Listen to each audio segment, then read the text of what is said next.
So I'd like to begin today with talking about a criticism or an objection against the principle of universalizability. Okay, this is a criticism that some philosophers have made against Kant, trying to show that the principle of universalizability must be mistaken. It just cannot be the fundamental moral principle. And the way this criticism works is we're going to come up with a couple of examples of actions that are based on maxims that would not pass the test. Yet, from a commonsensical point of view, and remember Kant tries to build his theory out of common sense, from a commonsensical point of view, these actions don't seem to be wrong or immoral. Okay, I'm going to give you a couple of examples of this, of actions and maxims which are not universalizable, but seem to be perfectly innocuous and not immoral at all. Okay, so these examples are going to serve as counterexamples, we might say, to the principle. Right? A counterexample is where you come up with an example that shows that some rule has got to be flawed. Okay, so bear with me a little bit. I'm just going to use for my I got two examples of this, and once you see the examples, you can probably imagine many, many other similar types of examples that are like these. But my first example, just to give it a name, we're going to call it the Bardstown Kroger example. Okay, Bardstown Kroger. Did we talk about this last time? We did. So we got past the four examples. We got into a criticism. We talked about Bardstown Kroger? Okay. So then I'll skip over that. Did we talk about the weird hat example? Weird hat? Okay, this is not a very weird hat that I'm wearing right now, but okay, I'll give you a different example. This is another example meant to show that there's a problem with the principle of universalizability. And that is that, let's suppose you have a person who likes being different. And they like to dress differently. They like to do something that makes them stand out a little bit from the rest of the crowd. Maybe you know someone like this. Maybe you are someone who is like this, okay? So imagine you have a person who decides that they want to come to campus or class, work, whatever it is, wearing a very strange and bizarre, weird hat. Okay? Not like just a baseball cap, but some kind of like weird, bizarre hat. And that's going to be like their personal statement that they are unusual and different. Okay? Now, that would seem to be not an immoral, and that doesn't seem to be like an immoral action, does it? I mean, Hobbes would certainly say, of course that's not immoral. You're not violating the social contract by wearing a weird hat. Mill, on the other hand, just tracing back to Mill for a second, you know, we talked about the mismatched socks example. I hope you remember that one, right? Well, a weird hat could be a problem if it's going to make people feel unhappy. But, you know, in our society, who's going to be unhappy at seeing somebody wearing a weird hat? It's just going to be weird. It's not going to be unhappy. And if it makes them feel better about themselves, so Mill would probably be saying, okay, right, no problem for Mill. Now, if it's like wearing a T-shirt that says something obscene or obnoxious, like sometimes you see people wearing, I don't know if you've seen people wearing T-shirts that have like curse words on them. I mean, you don't see it too much around here, but you know, sometimes you see it out there, out in the world. Now, Mill would have a problem with that because Mill would say, listen, you're making people feel uncomfortable or unhappy. And what are you gaining by doing this? Utilitarian calculus would say wearing a T-shirt with a curse word on it or a curse would be, I think Mill would say that's probably wrong. Okay, but anyway, getting back to the weird hat. The weird hat shouldn't be something that's immoral, right? Now, however, if we take Kant, if we go back to Kant's principle, the principle of universalizability, so Kant's theory is that every time you act, you should be asking yourself, Number one, what is my maxim, right? There's a two-step process. What's my maxim? And then, can I will that this maxim become a universal law for all rational beings without contradiction? Well, what's the maxim of the person wearing the weird hat? The maxim is something like, in order to be bizarre and to be different and to be unusual, I will wear a weird, funky hat to school or to work, right? That's the maxim. The maxim has to be some kind of general statement. In general, what I do is whenever I come to school, I do this in order to be different. I wear a weird hat. That's the maxim, I would think, right? Does that sound right? That's the maxim of this person wearing the funky hat. And now, you have to ask yourself, could you want that to be a universal law for all rational beings? That all rational beings say to themselves, I'm going to wear a weird hat to look different. Well, you see right away there's going to be a problem. There's going to be a contradiction. The whole practice of wearing a weird hat is going to be defeated if everybody's wearing a weird hat. Right? If everybody's wearing a weird hat to campus, then it's not a big deal that you're wearing a weird hat.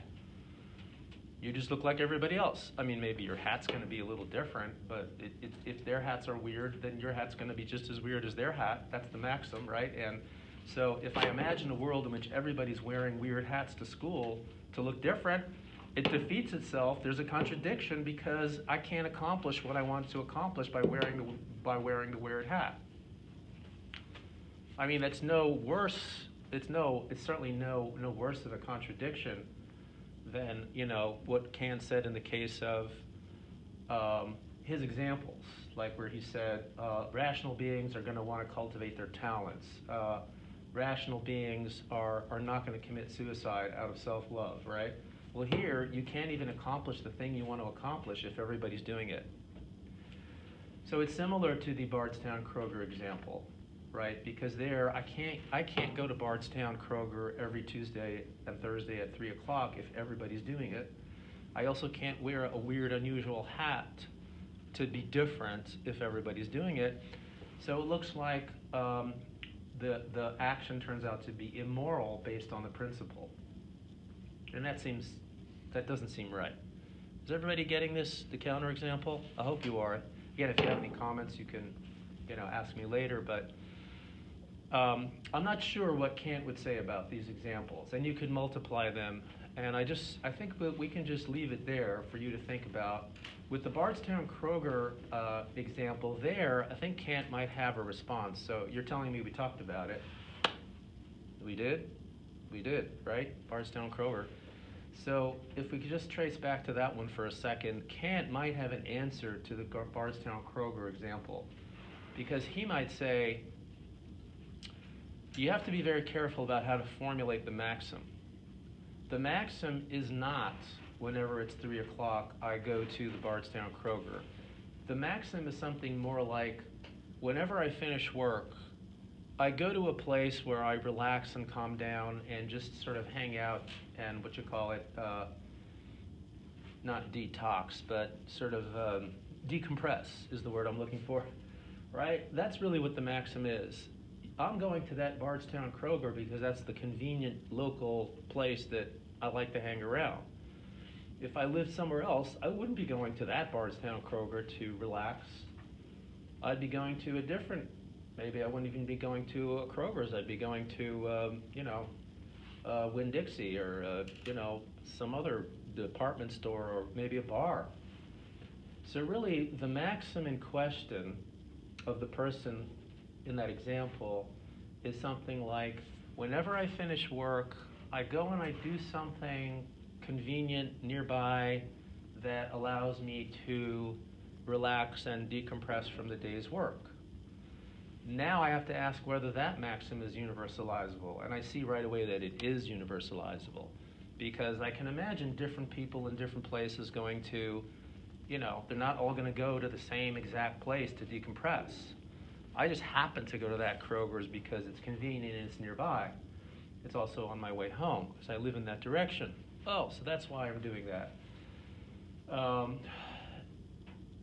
If if my maxim really was, I must go to that specific Bardstown Kroger no matter where I am in the world, then maybe there really is something immoral about that. Maybe there's something like really crazy or sick about someone who needs to go, like I'm in Los Angeles for the weekend, I have to go to the Kroger's on Bardstown Road in Louisville because it's 3 o'clock.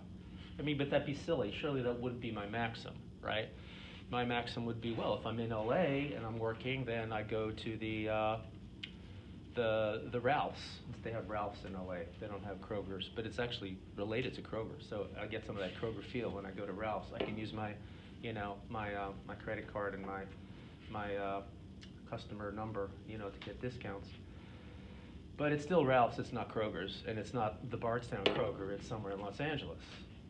Okay, so again, is everybody following? I hope you are. This is maybe what Kant would say with regard to the Bardstown Kroger example is the maxim is not whenever it's 3 o'clock, I go to Kroger. The maxim is more like whenever I finish my day of work, I hang out somewhere where I enjoy and have a relaxing time, and then I see that that is universalizable, so it's okay. I can go to Kroger's every day at 3 o'clock if that's the convenient place for me to go. All right, well, I'm going to leave it to you to think about whether Kant could somehow make some kind of similar response for the weird hat example. Okay, in a way, the weird hat example is worse for Kant because I can't even accomplish what I want to do by being weird. And maybe that points out something that's flawed in the principle. The principle saying you can't act in ways that are not universalizable. Well, that means you have to sort of be very straight-laced and not do anything that's weird. And why should being weird be immoral? Mill would have no problem with being weird as long as it doesn't cause unhappiness. Okay.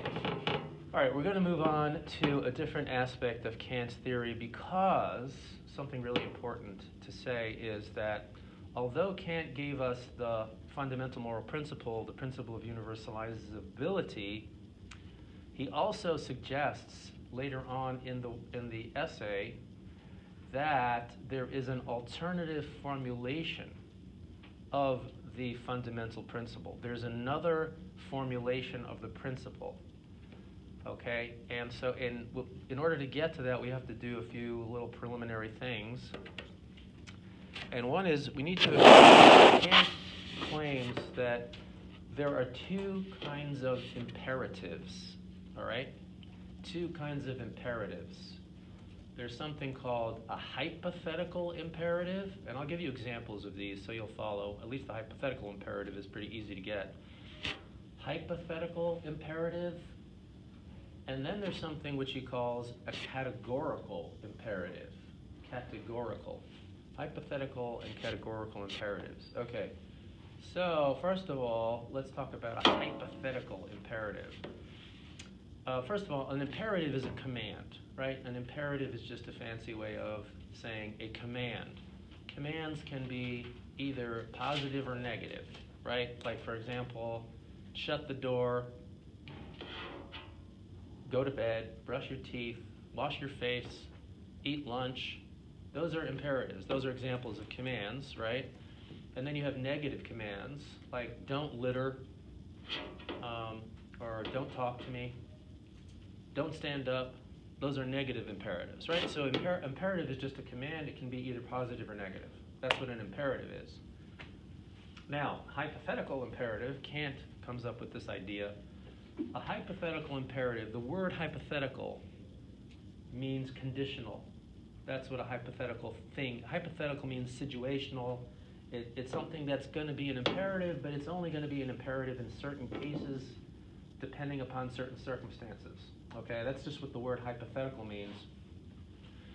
The definition of a hypothetical imperative, according to Kant, is an imperative which is rationally binding only if some condition holds true. Okay, an imperative which is rationally binding only if some condition holds true. And in particular, what kind of condition we're talking about is that a given person has a certain inclination. okay? An imperative is a hypothetical imperative if it's binding rationally upon a person only if they happen to have some inclination. And I'll give you an example so you'll follow what this means, okay? But I hope you were able to get that. An imperative is hypothetical if it is rationally binding only if some condition is fulfilled, and in particular a condition that has to do with somebody's inclination. Now remember, the word inclination means a want, a desire of some sort, an instinct, a drive. We talked about inclinations before, right? The idea that we are creatures of inclination. Okay, so for example, I'll give you an example of a hypothetical imperative. Let's suppose I see that you are about to walk out the door, and I see that it's raining outside, and just as you're about to walk out the door, I say, take an umbrella. Now that's an imperative. Take an umbrella. It has the form of a command. Take an umbrella. Okay, is it rational for you to obey that imperative? Let's suppose I'm not your parent. I'm just your buddy. And I'm saying, take an umbrella. Is it rational for you to obey that imperative? Well, given that it's raining, you might think, I should take an umbrella. It is rational to take an umbrella. After all, it's raining. But there has to be a certain condition. Namely, I'm assuming that you don't want to get soaked. I'm assuming that you have an inclination that is not going to be happy, so to speak, if you get soaking wet from the rain. Given that you have that, if you do have that inclination, if you have an inclination to stay dry, and maybe you didn't even realize it was raining, then when I say take an umbrella, you're going to say, oh, thanks, I will take an umbrella. That makes sense. It makes sense to obey that imperative given that you have an inclination of not getting wet. Now let's suppose you actually enjoy walking in the rain. Some people like walking in the rain. They like getting wet. So if that's the case, the imperative is not going to be binding upon you rationally, right? Take an umbrella makes sense to fulfill if you don't want to get wet. But if you do want to get wet, it doesn't make sense to take an umbrella. In fact, it would be irrational for you to take an umbrella if you wanted to go out and get wet and say, okay, I'll take an umbrella, but God, I'm not going to get wet. Okay, so that's an example of an imperative that is rational to fulfill only if a certain condition is holding true, namely that you have an inclination not to get soaking wet. All right, I'll give you another example just to fill this out a little more. Another example of a hypothetical imperative might be something like, suppose I know that you want to go to medical school. You have this inclination of becoming a doctor. I know that you have this inclination. So I might say to you, take biology, study hard, get good grades. It's not easy to get into medical school, and if you want to get into medical school, you should try to do well in your courses, and you should probably take biology and chemistry and the prerequisites that are needed for getting into medical school. Now, if you actually changed your major, I didn't know about it, let's suppose you decided you don't want to go to medical school, but I'm telling you to take biology, you're going to say, no, I'm not taking biology because I decided to become a philosophy major, or who knows what. Or maybe you just decided that after college you're going to go into business. You're not going to become a doctor. So you can say, hell with biology, I'm not taking that. Right? So is it rational for you to fulfill that imperative? Take biology. Take the biology course. Take the prerequisites for medical school. You're going to say it's not rational for me to fulfill that because I don't happen to want to be a doctor anymore. But if you do want to be a doctor, it is rational for you to fulfill those imperatives. So is everybody getting the idea of a hypothetical imperative? An imperative that is binding, assuming some condition is fulfilled, namely that the person has a certain desire or want. And if they don't have that want, it's not rational for them to fulfill the imperative. That is a hypothetical imperative. Now, Kant proposes that there's something called a categorical imperative. This is a little bit harder to understand. A categorical imperative would be one which is rational to fulfill regardless of your inclinations. An imperative is categorical if it is rationally binding upon you no matter what your inclinations happen to be. Now, what's an example of a categorical? The word categorical means unconditional. That's just what the word categorical means in this context. So Kant says there are categorical imperatives. There are imperatives that are rationally binding upon us just because we are rational. Regardless of our inclinations, we are rational creatures, and there are certain imperatives that are binding upon us no matter what our inclinations happen to be. Now that's a bit mysterious. Well, what's an example of that? Kant says moral imperatives. That's what moral imperatives are. Don't murder. Don't steal. Help people in distress. Don't make false promises. Okay, those are examples which are binding upon us, not dependent on, well, I might happen to like this or that, or I have a certain inclination. I want to make people happy. I don't want to make people happy. I want a lot of money. I don't want a lot of money. Kant is suggesting, he's saying that moral imperatives are categorically binding upon us, regardless of our inclinations. They're not conditional. Okay? Now, where in the world are we going to get categorical imperatives from? I mean, a religious person or someone like Aquinas might say, well, God commands things categorically, perhaps. Maybe that's one possible view that a person could have, that when God commands things, you're supposed to obey regardless of your inclinations about how you feel about it or don't feel about it. But that is not Kant's theory, okay? I'm just throwing out a thought about how someone might think a categorical imperative could come into being because it's God's commands. Kant proposes no. There are certain imperatives that are binding upon us just because we are rational creatures. What would that be? Well, the fundamental categorical imperative, okay? The fundamental, the most basic categorical imperative is the principle of universalizability, the thing we already talked about. Act only, now we can state it as an imperative, act only on maxims that are universalizable without contradiction. That, according to Kant, is telling us what it is to behave as a purely rational creature. Well, we're not purely rational. We have inclination, we also have the will, so we're more complicated than just a purely rational creature. But insofar as we are rational creatures, we are capable of living in that way, only on maxims that are universalizable. And when we do that, we are acting in accord with reason, and we are obeying the fundamental categorical imperatives. So all the other imperatives, like help people in distress, don't commit suicide, don't make false promises, develop your talents, those are like little categorical imperatives, he believes. But the fundamental categorical imperative is the principle of universalizability. All right? Okay, now again, if you have any questions or thoughts, jot them down and we'll talk about it later. But we're going to move on now because Kant, again, I've told you, I promise we'll get to this today, Kant's going to give us an alternative formulation of the fundamental categorical imperative.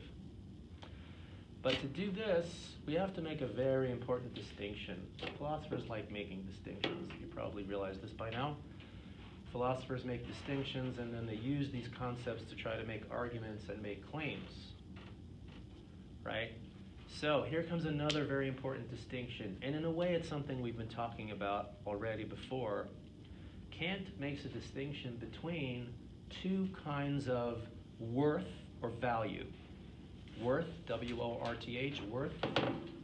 There's two ways in which something can have worth or value. All right? We're going to call one of them instrumental value or instrumental worth, also known as extrinsic worth. This is just two words for the same thing. instrumental or extrinsic worth. That's one kind of value or worth. And the other is, we'll call it intrinsic value or worth. Intrinsic value or worth. Now, instrumental value is a very easy concept to understand, I think. The way Kant explains it is, there are lots of things in this world that have value to us. Like a cell phone is, I would say, to me, a very valuable thing. A cell phone is worth, to me, a lot. Chairs, tables, cars, a spoon, a fork. A fork is a valuable thing. But what is it that gives the fork its value? The fact is that in and of itself, the fork doesn't have any value. Rather, the fork gets its value because it's useful. It's an instrument, right? I happen to like eating. It's one of my favorite pastimes. I have an inclination to eat. It's more than that, right? We have this fundamental inclination, drive to survive. We need to eat. We feel hungry, we eat, right? So we have a certain inclination to eat. And in order to eat, it's sometimes helpful to have a fork, right? Depending upon what you're eating. So forks have instrumental value. They have value only because of something outside of the fork, namely the person who's using the fork to eat. So that's why it's also called extrinsic value. The value of the fork does not come from something inside the fork that's just there in the fork. It rather comes because people have a use for forks, right? And if we didn't have a use for forks, I guess if you don't have hands, you don't really have any point in having a fork, because how are you going to eat? You're going to have to just chow down, right? You can't hold the fork in your hand. The fork becomes not very valuable to you. So is everybody getting this? Instrumental value, it's real. It's a thing that exists. Chairs have value, instrumental value, because they can be used to sit on, right? And they get their value because we have certain inclinations, and because of those inclinations, we then can use those things to fulfill our inclinations. Okay, now, that's instrumental value, and it changes from person to person, right? So, for example, if you really enjoy eating tofu, then tofu is going to be valuable to you. But for somebody else who doesn't like tofu, they have it in their house, they're trying to get rid of it, throw it away, give it away. Maybe they could sell it. If you can sell something, then it has value for you because you can sell it. You get the money, right? But instrumental value changes from person to person and from place to place and from time to time. It's subjective, it's relative, and it's contingent. Remember those three things we said about inclination? Subjective, relative, iffy, chancy, changes from person to person from time to time. That's instrumental value. Now, intrinsic value would be something very special. Kant suggests, well, the definition of intrinsic value, it's a little hard to define it, except to say that something has intrinsic value if it has value or worth in and of itself, and not because of something outside of it, or because it could be used in a certain way, or because it helps someone fulfill some inclination. Intrinsic value means value or worth that a thing or an entity has in and of itself, and not because of some external thing, like somebody happens to like playing football, so a football becomes valuable to them, right? A football, again, is an instrument. If you don't want to play football, you don't like football, footballs are not valuable to you. But if you want to play football, then having a football is important and it's valuable. Okay, so the football gets its value from something outside of it. Intrinsic value would be that a thing has value in and of itself, intrinsically. Okay? Now, Kant proposes the question, is there anything in the world that has intrinsic value? Is there anything in the world that has this kind of special value in and of itself, and not because of some external thing like an inclination that somebody happens to have. And Kant argues, now this is the hard part, Kant claims there must be something that has intrinsic value. There has to be something that has intrinsic value. And the argument is something like this. The argument is, if you imagine a world in which there's only extrinsic value, only instrumental value, then anything that's worth doing is going to be dependent on inclinations. Remember, instrumental value gets its value from inclinations, but inclinations can change from time to time, place to place. We already argued, the universalizability principle says that there is a way of acting rationally that doesn't depend on inclinations. Okay? There's a way of behaving in such a way that isn't driven by, well, I happen to feel like doing this, or it makes me happy, or makes you happy, because that could change. Okay, so there's got to be something that has intrinsic value, otherwise the principle of universalizability wouldn't even be true. Okay? Now, I'm not sure that argument is solid, but that's what he says. There has to be at least something that's intrinsically valuable, and in that way, there are going to be certain things that are right to do regardless of inclinations. There's going to be a categorical imperative, in other words, and he believes there is a categorical imperative. The universalizability principle is the fundamental categorical imperative. So it stands to reason that there should be something in the world that has intrinsic value. And now we have to set out to figure out what might that be. What could be the thing in the world that has intrinsic value?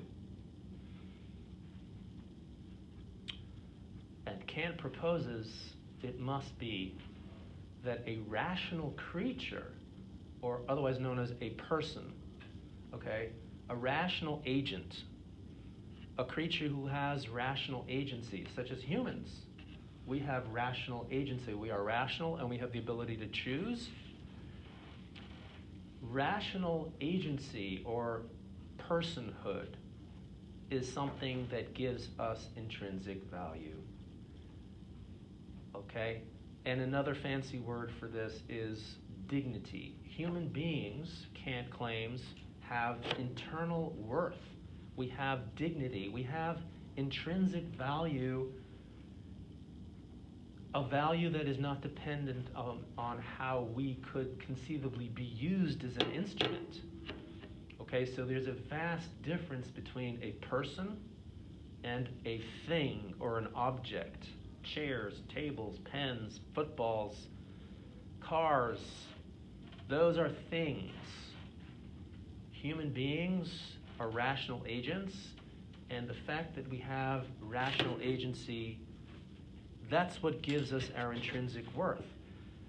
And it stands to reason that it's rationality because, again, according to Kant, morality comes from reason, right?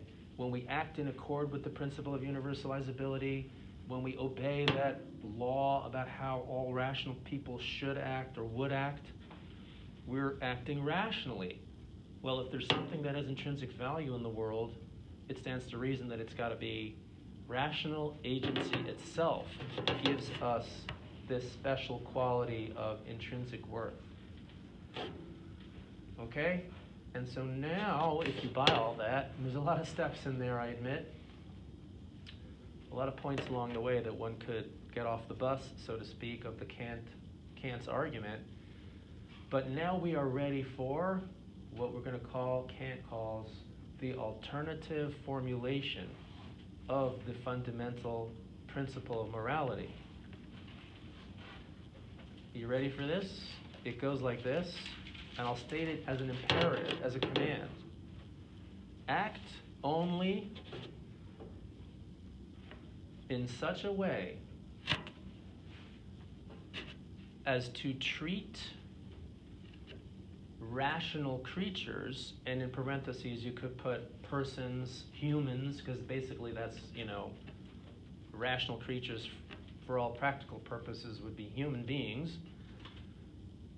Okay, let me just start back from the beginning. Act only in such a way as to treat rational creatures, that is to say persons or humans, close parentheses, as an end in themselves, or as ends in themselves. Now that may sound a little weird. As ends in themselves. Treat persons as ends in themselves, and never treat them as a means to an end only. Never treat them as a means to an end only.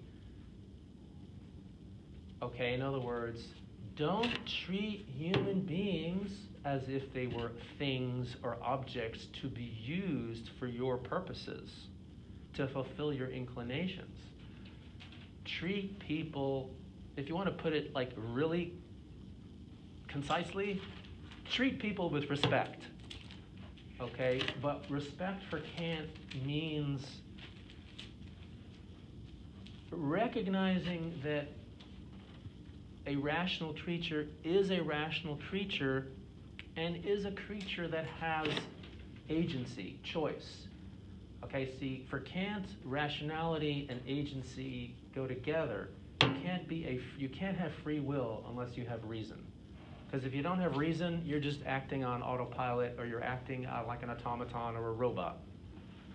In order to have free choice, you need to have reason. Reason is what gives you the ability to make free choices.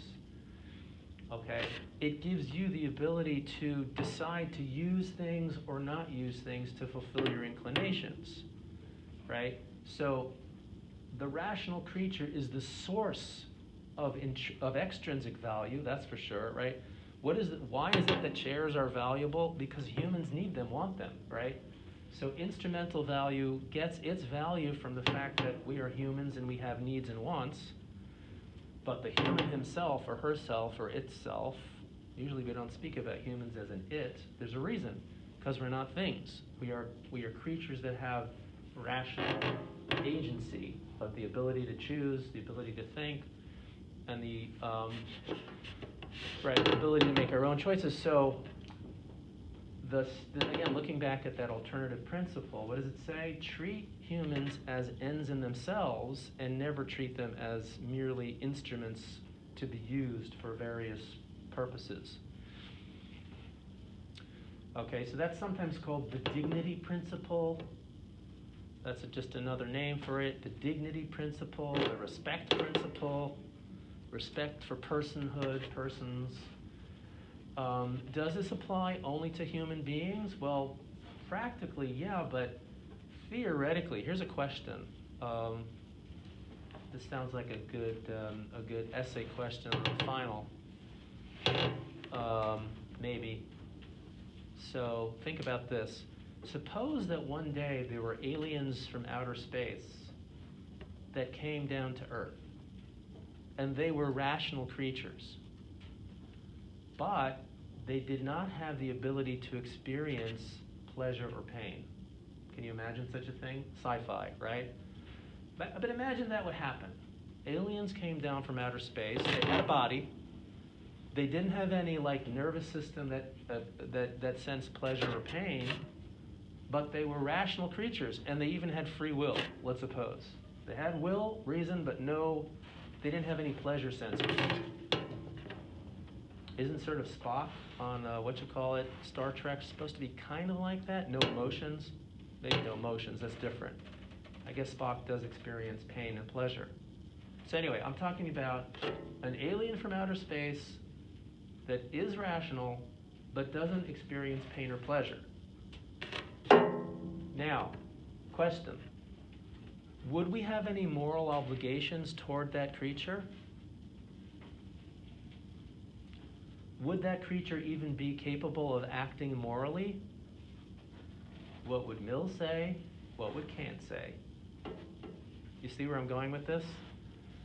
What would Mill say about such a creature? Would he or it, I guess they could have a gender, but I don't know. Would that creature, maybe it's like a non-gendered alien, I don't know, whatever. Would that creature have moral duties, would we have moral duties toward that creature? I know this is just a question that sounds like a sci-fi question, but I think what I'm thinking is Mill is going to say no, because remember, for Mill, it's all about promoting happiness. And according to Mill, happiness has to do with pleasure. So if you're not capable of experiencing pleasure, you're like a robot. You're like a computer.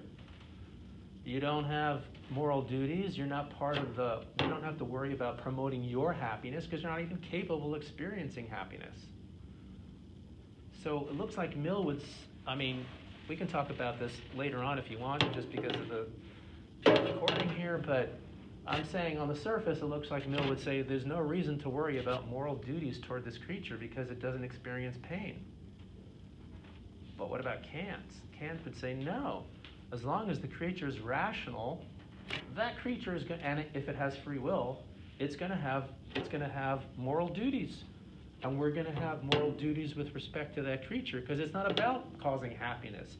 It's all about just acting in a rational manner, and we would have to take into account this alien creature as part of our world of creatures that we think about as rational. Just as much as we take into account the rationality of other humans, we would have to treat that creature with respect. Now, of course, if a creature isn't capable of experiencing pleasure or pain, treating it with respect might involve, you couldn't take that alien and make him into a slave. I was going to give slavery, by the way. Okay, I got onto this business about the alien, but put that on the back burner for now, this thing about the alien. What's an example of using somebody as a means to an end and not treating them with respect? A very good example would be enslaving someone. That would be immoral, right? According to Kant, when you enslave someone, you're treating them like an instrument. You're using them like you would use your car or your plow. You're not treating them as an intrinsically valuable creature. Okay, according to Mill, if slavery is wrong, it's going to have to do with the fact that you're causing pain, right? You're causing this person grief and pain and suffering, and if the suffering is so bad that it outweighs the gain of the making them slaves, then it's going to be wrong, which in most cases is going to be true, right? Because slavery is very oppressive and causes a lot of grief. On the other hand, according to Mill, if it would work out, that making a person a slave is actually going to bring about incredible amounts of happiness for other people, then it looks like Mill might be headed towards saying that sometimes slavery could be justifiable based on the net gain. Okay, Kant is going to say, you see how wrong Mill is? He's thinking about it consequentialistically.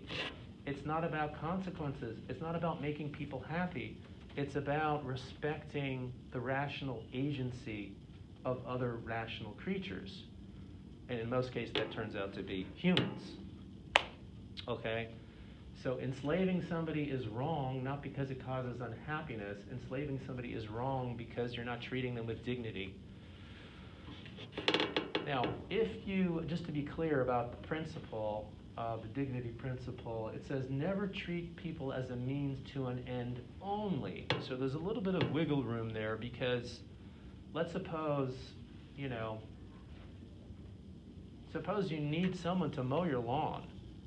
I want my lawn to be mowed. I have this inclination of not liking unmowed lawns. When it gets very long and nasty, and also I can get fined. So I have an inclination to get my lawn mowed. And let's suppose I'm unable to mow it myself, or I don't want to. I have an inclination against mowing my own lawn. I'm too lazy or whatever. Maybe I'm too busy. Am I allowed to hire somebody to mow my lawn? According to Kant, would that be treating someone as a means to an end? Using somebody as a lawn mower? Well, on the surface it might seem, yeah, that's what you're doing. You're using somebody as an instrument to fulfill your inclinations. But that's why it's very important that the principle says never treat people as a means to an end only, meaning you're allowed to hire somebody to mow your lawn. That's okay. Because as long as they freely choose to mow your lawn, you say, I'm going to pay you, or maybe they say, I'll do it as a favor. right? Whether you pay them or not, the question is, are you making them mow your lawn for you? If you're making them mow your lawn for you against their own free will, then you are violating their dignity, according to Kant. You're not allowing them to act as a rational creature and act with free choice. But if you offer the person money, or if the person freely says, I don't mind mowing your lawn for you, I'll do it as a favor, if they're choosing, then you're not treating them as a means to an end only. You're not treating them as an object. Okay? When you pick up a pen and write with it, the pen doesn't have any choice, but it's not a creature that has free choice. So you're allowed to pick up pens and write with them because you're treating them the way they should be treated. They're objects, they're things to be used. But human beings, because we have rational agency, we are the source of, in some way, value. Therefore, we are intrinsically valuable, and therefore, a rational creature would respect another rational creature's agency. So that is the alternative formulation of the categorical imperative. Treat people with respect. Allow them to be the agents that they are. Now, sometimes you have to restrict people's freedom, because if you have some person who's running around committing crimes and stealing or killing, you're going to have to say, listen, we got to put this person in prison or stop this person from doing, right? If the person is engaging in things that are not in accord with the principle of morality, with the fundamental principle, if they are not acting as a rational creature, then we do not have to just allow them to do whatever the hell they want to do because they have free choice. We have to confine and restrict people in such a way that we promote the free use of our rational agency across the board. Okay, so the idea of just respecting somebody doesn't mean that you just let them do whatever the hell they want to do. It means that you let them do things that are rational for people to do. And of course, for Kant, obeying the rules of morality means that you're behaving rationally, and if you fail to do that, then you deserve to be treated more like a thing than a person. We can confine your freedom, and I don't think Kant would go so far as to say, well, if someone commits crimes, maybe we can make them into a slave. I don't think he would say that, but we can definitely restrict the freedom of those who are interfering with the free agency of others. Okay? Anyway, that is the alternative formulation of the fundamental principle. And what Kant is saying is that this is basically the same thing as the universalizability principle in different words. And that's a pretty bold, shocking statement, I would say. The principle of universalizability says, act only on maxims that you could will to become a universal law for all rational beings. The alternative principle says, treat people with respect, right? What he means by that is treat rational creatures as intrinsically valuable, which is what they are, and don't treat them as means to an end. He thinks the two principles are basically saying the same thing. And on the surface, that sounds like a very surprising claim. Okay. With regard to this alternative formulation, some people have criticized it in the following way. So here's a little criticism for you against this formulation. It seems like this principle is, let's say, weak. W-E-A-K. This principle seems weak because I can imagine Mill saying something like this. Okay, Mill would say, you're telling me I should act only in such a way as to respect human dignity, respect rational agency. It sounds beautiful, but doesn't morality sometimes require more than not treating people as a means to an end? Okay, for example, using Kant's own example that we talked about earlier, helping people in distress, he said, was a moral obligation, right? So if I give you my example again of you're driving on the highway and you're in the desert and there's no one around for miles, and all of a sudden you see somebody on the side of the road who's broken down, car's broken down, they're waving a flag, help, help. Now, you have a choice. Either stop and help them or just keep on going. Let's suppose those are your two choices, right? Well, if you use the universalizability principle, can't argue that you should be helping them in distress, because you wouldn't want people to not help you if you were in distress, and there would be this contradiction in your will if you would have willed that everybody never help nobody else. Okay? But what about the second version, the principle of dignity? All it says is don't treat people as means to an end. Well, if you drive on by and don't help the person in distress, how are you treating them as a means to an end? You just totally ignored them. That's true. You ignored them. You didn't help them. But you didn't get out and enslave them.